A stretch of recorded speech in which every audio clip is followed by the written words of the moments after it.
Hello. Yes, it's the Beach Bum Astrologer again. I mean, this will be my second video in about 3 days. Unheard of. Prolific. I'm thinking about how things are in the world at the moment. Usually a fatal thing to do. We all know about the tumult resulting from Trump's tariffs and things like that. And it's a very strange thing, but in astrology, we would have expected in this period great tumult, great disorganization, chaos, and certainly a high degree of fear because there's so much going on in the skies. We have planets changing signs all in one go over a few months. You know Pluto's just moved into Aquarius. Soon Uranus will move into Gemini. We've got Saturn and Neptune moving into Aries for a little while before they withdraw back to Pisces, and then they'll go into Aries next year and commit there for quite a while. And in June, we've got Jupiter going into Cancer. So when you've got these ingresses or movements into new signs, one would expect sudden shifts in energies. For example, when Pluto went into Capricorn, back in 2008, we would associate Capricorn with banks, Pluto with disruption. And what happened? We had the banking crisis. A lot of us nearly went bankrupt. It was only because a lot of governments got into endogenous thingamajiggies, a Gordon Brown expression, which I've slightly adapted for my purposes. It was only because a lot of money was just simply printed for the sake of it in order to keep economies running that we avoided pensions collapse and so forth. So that was in 2008. And it was quite interesting that when Pluto tiptoed into Aquarius about 2 years ago, what happens? Elon Musk and his scientist friends issued a warning to the world that if AI is not regulated, and there was some specificity about that criticism, which probably suited Elon Musk to say it. But anyway, the point of the matter is, as Pluto was going into Aquarius, which we associate with science and sort of micro power, which is how I see AI, suddenly we were being alerted to the dangers. And of course, there are dangers. But the point of the matter I'm saying is that these ingresses tend to have powerful effects. And so it would be a very strange thing in this period that we're in at the moment if there were not lots of vibe shifts, lots of zeitgeist disruption, a lot of people saying, my God, where are we going next? Even atheists are saying that, my God. And as I speak, we don't know what's going to happen with these tariffs. I suspect there will be a trade war. The horoscope would suggest that there will be, particularly with all the movement into Aries, which is a martial sign. It's a cardinal sign. It's active. It can be aggressive, but it's also a restart sign. It's the first sign in the zodiac.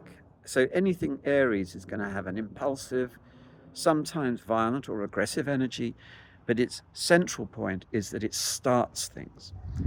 And I'm offering today an astrological perspective, not a political one. I'm not going to sit here and start slagging off Trump, even though I can slag him off. But I don't see the point of doing that as an astrologer. I think as an astrologer, we need to step back and recognize how energies work and how they can affect people. So that what we're looking at is something to work with, not necessarily to work against. Although I'm not suggesting for one moment that we just passively accept what powerful people throw at us. Not at all.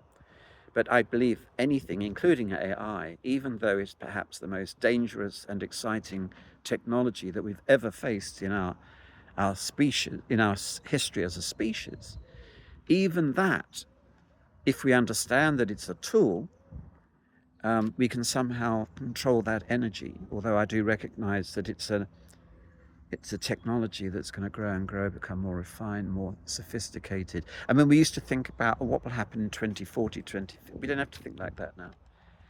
2 years from now, our lives will be very different because of AI. 5 years from now, we may be laughing about the government's in Britain current plan to worry about whether 20% of young people have never worked.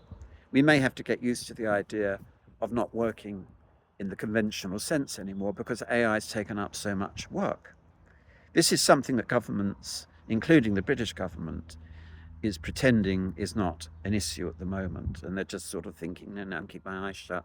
Let's pretend that we're living in the old life and that we've all got to get a job. Yeah, we all should have a job. We should all pay our bills. But if companies are working towards using AI to replace human beings, governments are going to have to wake up. And this is part of the zeitgeist change, the vibe shift that's going on, that we have to look at everything and rethink how we do things.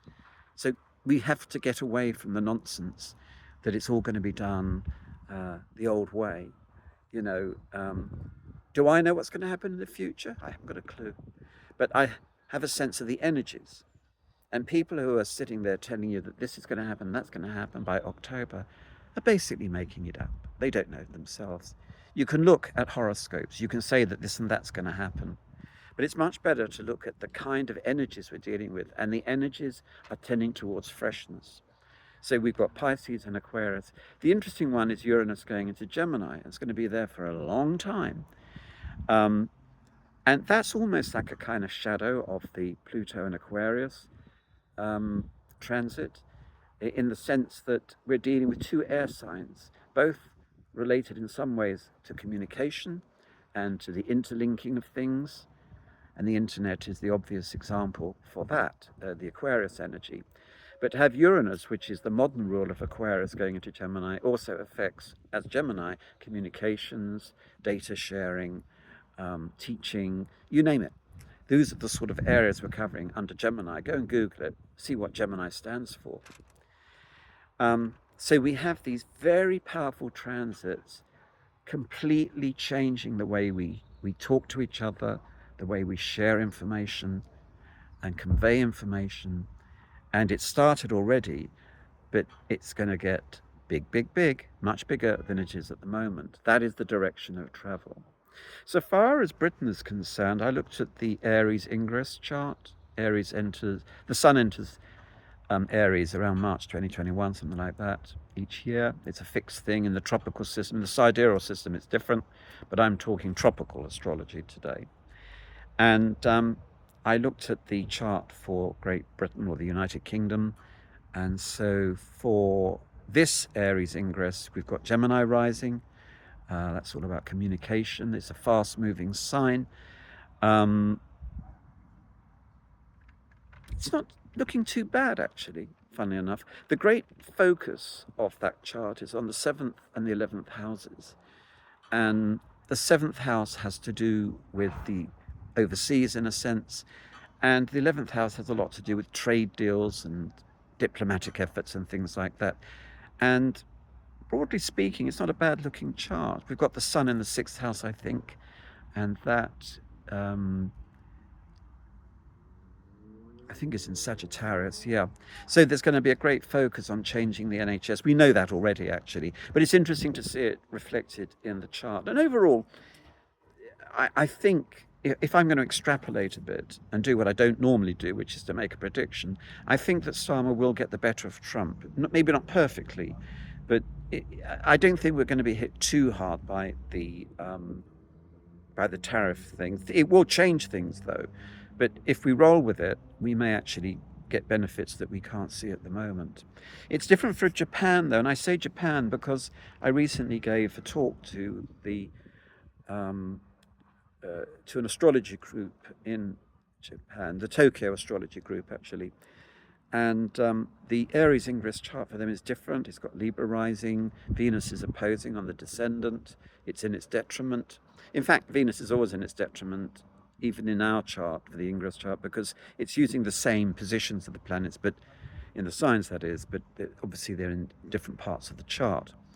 And for Japan, it looks like we're going to see a much more aggressive side to its cultural nature. It's going to be far more combative than we've seen Japan in many years. And I'm extrapolating from that it's going to respond very aggressively to the Trump tariffs, which of course is affecting everybody. I mean, it's a global, massive, some people are calling it a declaration of trade war.